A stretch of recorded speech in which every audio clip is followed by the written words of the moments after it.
Hey everybody, it's Rob from Flailthroughs. This is Gundam Battle Operation 2, and this is a request from Ryan who wanted an homage to the Tallgeese from Gundam Wing.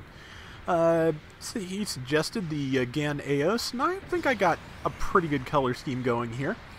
The Gyan Eos has a weird color layout, so it's kind of tough to get it as Tallgeese as you might want. It actually works better for Tallgeese too, just because of how the head coloration works, but I could not get the red crest, I'm afraid, because if I had the crest red, the entire head is red, and that just ain't quite right. So, yeah, it does not quite... The geese are not quite tall enough for me, but I think it's a pretty good likeness, and there's honestly not too much better you're going to get in terms of Tallgeese looks with the mobile suits available.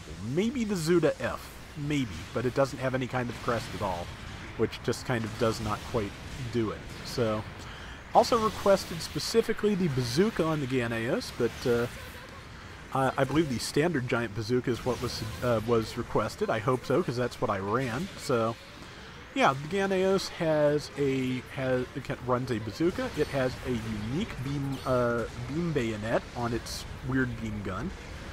Beam gun can stun in 3 to 4 hits and will overheat in 5 to 6 hits. And right now, just trying to get the Striker Custom out, and have done so, I believe. Yeah, just got it. And yeah, Gyan Eos is pretty solid. It's not the best mobile suit out there, but it has some interesting things, and the beam bayonet can either be a great or terrible thing in tight spaces like this Arctic base, because you can hit a whole bunch of things at once, and if you're lucky, those things are not your teammates. I do a pretty good job of not hitting my teammates, I think. There's a couple. I've already knocked one person down, I'm pretty sure, but this is a danger of the Gyan Eos. So, it's another thing you have to play fairly carefully. The one thing for the bayonet is the forward swing is pretty good at hitting things on the ground, which is something the standard Gyan could not always do very well. So you saw this person isolated over there. Thought I might take a shot, but thought I'd assist number 2 a little instead, because... Oops, and then there was a Striker Custom next to me, and that was not great. Managed to tag it. It did manage to get out of the way, and okay, maybe I'm not doing as well not knocking people down this round as I thought. I was about to say, I'm about to get killed. So I am flat on my face, and there's nothing I can do. So you got killed by a camper over there rather than the Striker Custom behind me, though. That's a surprise. And we are, let's see, yeah, I decided, this is just a personal rule, it's not a hard rule, there aren't a lot of hard rules for this game, but just personally, if you're going to mount an airstrike, always do it from the most vulnerable base, the most forward base you have, because that way you've gotten the advantage of the airstrike, even if you're, even if that base gets recaptured. Also, if you get a chance to recapture it afterwards, that means you get another airstrike then. So yeah, that's just my rule on the situation. So yeah, managed to kill one person with the airstrike, did heavy damage to that gun cannon Heavy D, which I was then able to follow up on and kill. And now it's time to head back towards my team, especially since they could use a little help here. I mean, they could never, it's best if we stick together. I managed to swoop in and get the kill shot, which not really my intent, just kind of wanted to prevent that camper from doing any more damage to us. Somebody's requesting the other support fire, which that is fine. And I started to push forward a little bit, but also found that, yeah, I'm pretty sure they're all about to spawn in together, which means not getting too far ahead alone is good. I went in to back up the Striker Custom, which I'm pretty sure is the only thing... yeah, the only person who was actually in their mobile suit other than me. Now I've gotten myself isolated, so was kind of hoping to just keep them in the airstrike. That also is not going to happen, and they are just ripping me apart. I think I have made some special friends here, because I did manage to get quite a few kills off in the beginning of this round, so trying to stun the camper, and basically just trying to stay behind this box, and now this box, because I don't have a lot of choices if I want to stay alive. Ah, Striker Custom, I think. I'm not sure whether the camper got me or the Striker Custom, one of them. Okay, it was the camper. It got a shotgun shot off before I managed to stun it. That happens a fair bit. But we are doing fairly well. 5,900 to 4,700. Not the world, but enough. And 3 minutes left on the round. So time to get in there and, get back with the rest of the team. This round, this space, this stage rather of all of them is one of the better, examples of if you can stick together, you will win. Because yeah, if you all get separated and start doing your own thing, you're going to get picked off. If you can all just stay together like this, you're going to be fine. Did not manage to get either of the kills here, but I did manage to, do a little bit of support. Also didn't get the assists. I guess I just didn't do enough damage. Pity, but let's see. Number 3 is fighting over there. May as well make that 2-on-1. That's the other thing. It's the Striker Custom again. That's not a bad matchup for me. That's the other thing about this space.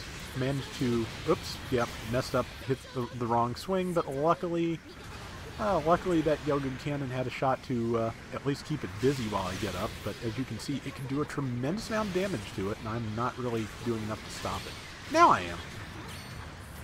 But yeah, that's the other thing. I mean, if your team does get split up, if you're paying attention, you can pretty much, if there's a one-on-one going on, you can make it into a 2-on-1 and give your teammate the edge very quickly and easily if you're on the ball. So it's an interesting stage. It has an interesting flow, and I'm kind of happy to have it. And that is Pale Rider Cavalry in Hades mode, if I'm not mistaken. And I accidentally knocked over one of our teammates, who apologized to me, but that's just, we're both kind of melee-focused suits, and when we're both going in on something from opposite directions, it's just bound to happen. Knocking each other over, it happens. So there you go. Minute and a half to go. We are going to blow up their base, which is going to give us the lead back, and now we just need to stick together and hopefully stay alive. And boom, yeah, we've got a very slim lead, back to about 1,400 point lead. Not terrible, but yeah, the next thing is in keeping it. And that is probably the mobile suit of someone who tried to defuse, and I decided to just move in, tried to do as much damage as I could. And is that Jim Quell? It may well be, but yeah. Also, this, I believe, is a 450 room, so I'm actually, yeah, this is a 450 room. I'm actually 50 points down in this AOS. It's a level 1. So I'd say for that, I'm doing especially well. See, the Heavy D may get me. It packs a wallop. Yeah. So took out my legs and me at the same time. We've still got the lead, still a 1,500 point lead, which is, again, enough if we can hang on to it. There is, I think that's our, okay, yeah, I think it's a standard Ifrit, not the Doug. And yeah, just suggesting to the other two people they back up, because we've got a 900 point lead now, which is a good number to be, like, trying to keep.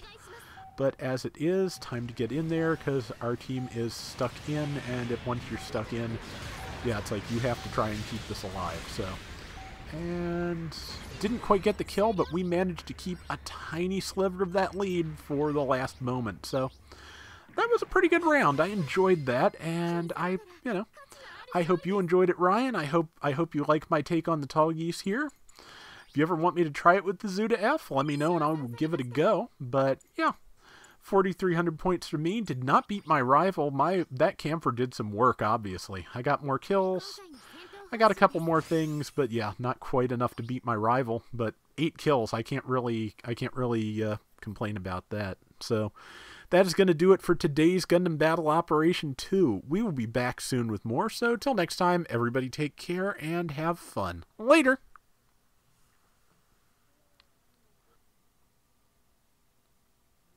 This space intentionally left blank.